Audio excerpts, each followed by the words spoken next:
ശബരിമല സ്വർണ്ണമോഷണത്തിൽ നടപടിയുമായി Thiruvithamkoor Devaswom board 2019 administrative ഓഫീസറായിരുന്ന Murari ബാബുവിനെ suspend ചെയ്തു. നിലവിൽ ദേവസ്വം ഡെപ്യൂട്ടി കമ്മീഷണറാണ് മുരാരി ബാബു. 2 ഉദ്യോഗസ്ഥരുടെ വിരമിക്കൽ ആനുകൂല്യങ്ങളും തടഞ്ഞു. അതേസമയം അറ്റകുറ്റപ്പണികൾക്കായി സ്പോൺസർ ഉണ്ണികൃഷ്ണൻ പോറ്റിയുമായി ഉണ്ടാക്കിയ വാറന്റി ദേവസ്വം ബോർഡ് റദ്ദാക്കി. 2019 സ്വർണ്ണപാളി ചെമ്പുപാളി എന്ന് റിപ്പോർട്ട് എഴുതിയത് അന്നത്തെ അഡ്മിനിസ്ട്രേറ്റീവ് ഓഫീസറായിരുന്ന മുരാരി ബാബുവാണ്. 2025 സ്വർണ്ണപ്പാളി ഉണ്ണികൃഷ്ണൻ പോറ്റിയുടെ കയ്യിൽ കൊടുത്തുവിടണമെന്ന മുരാരി ബാബു ഫയലിൽ നിർദ്ദേശിച്ചിരുന്നു. ഇതുൾപ്പെടെ ചൂണ്ടിക്കാട്ടിയാണ് സസ്പെൻഷൻ നടപടി. മുൻ എക്സിക്യൂട്ടീവ് ഓഫീസർ സുധീഷ്, തിരുവാഭരണം കമ്മീഷണർ KS ബൈജു എന്നിവരുടെ വിരമിക്കൽ ആനുകൂല്യം തടയാൻ ദേവസ്വം കമ്മീഷണറോട് നിർദ്ദേശിക്കാനും ഇന്നത്തെ യോഗത്തിൽ തീരുമാനമായി.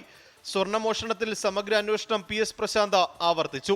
ബഹുമാനപ്പെട്ട ഹൈക്കോടതിയുടെ ഉത്തരവിന്റെ അടിസ്ഥാനത്തിൽ ഒരു നല്ല ഏജൻസി വെച്ചിരിക്കുന്നത്, അവരത് അന്വേഷിച്ച് തീരുമാനിക്കട്ടെ. വിജിലൻസിന്റെ റിപ്പോർട്ട്, അന്തിമ റിപ്പോർട്ട് കോടതിയിൽ ഈ ആഴ്ച തന്നെ കൊടുക്കുമെന്നാണ് ഞാൻ മനസ്സിലാക്കുന്നത്. കണ്ട് ബോധ്യപ്പെട്ടതിന്റെ അടിസ്ഥാനത്തിലാണ് ചെമ്പുപാളി എന്ന് രേഖപ്പെടുത്തിയതെന്ന മുരാരി ബാബുവിന്റെ പ്രതികരണം. തന്ത്രിയുടെ കത്ത് വാങ്ങി റിപ്പോർട്ട് ചെയ്യണം, അങ്ങനെ റിപ്പോർട്ട് ചെയ്തു.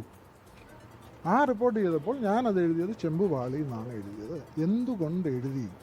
അത് ചെമ്പുപാളി ആയതുകൊണ്ടാണ് ഞാൻ അങ്ങനെ എഴുതുന്നല്ലേ. ഞാൻ വേറെന്തെങ്കിലും പാളിന്ന് എഴുതിയാൽ അത് ഞാൻ അതിന് സമാനം പറയണ്ടേ? അത് ആ പാളി ചെമ്പ് തെളിഞ്ഞിരുന്നതുകൊണ്ട് അത് ചെമ്പുപാളിയാണെന്ന് എനിക്ക് മനസ്സിലായി. ഞാനതുകൊണ്ടാണ് ചെമ്പുപാളിയിൽ പൂശാൻ പറഞ്ഞെഴുതുന്നത്. അതിനിടെ ശബരിമലയിലെ ദ്വാരപാലക ശില്പത്തിലുള്ളത് ചെമ്പുപാളി എന്ന മുരാരി ബാബുവിന്റെ വാദം വിജയ് മല്യയ്ക്ക് വേണ്ടി സ്വർണം പൊതിയാൻ മേൽനോട്ടം വഹിച്ച സെന്തിൽനാഥൻ തള്ളി. 2018 പറയുന്ന ഒരു സ്റ്റേറ്റ്മെന്റാണ് ഈ പറയുന്ന പോലെ കംപ്ലീറ്റ് ചെമ്പായിട്ട് മാറി. കംപ്ലീറ്റ് ചെമ്പായിട്ട് മാറാനും സാഹചര്യം ഉണ്ടോ എന്ന് എന്നോട് ചോദിച്ചു കഴിഞ്ഞാൽ 100% മാറാൻ സാധ്യതകളില്ല.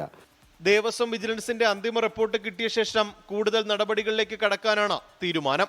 24 തിരുവനന്തപുരം. ലോകത്തെവിടെയായാലും ഏത് സമയത്തും 24 വാർത്തകളും ഓഗ്മെന്റഡ് റിയാലിറ്റി പാക്കേജുകളും എക്സ്പ്ലെയിനറുകളും വിശദമായി കാണാൻ ഞങ്ങളുടെ YouTube ചാനൽ നിങ്ങൾക്ക് സബ്സ്ക്രൈബ് ചെയ്യാം.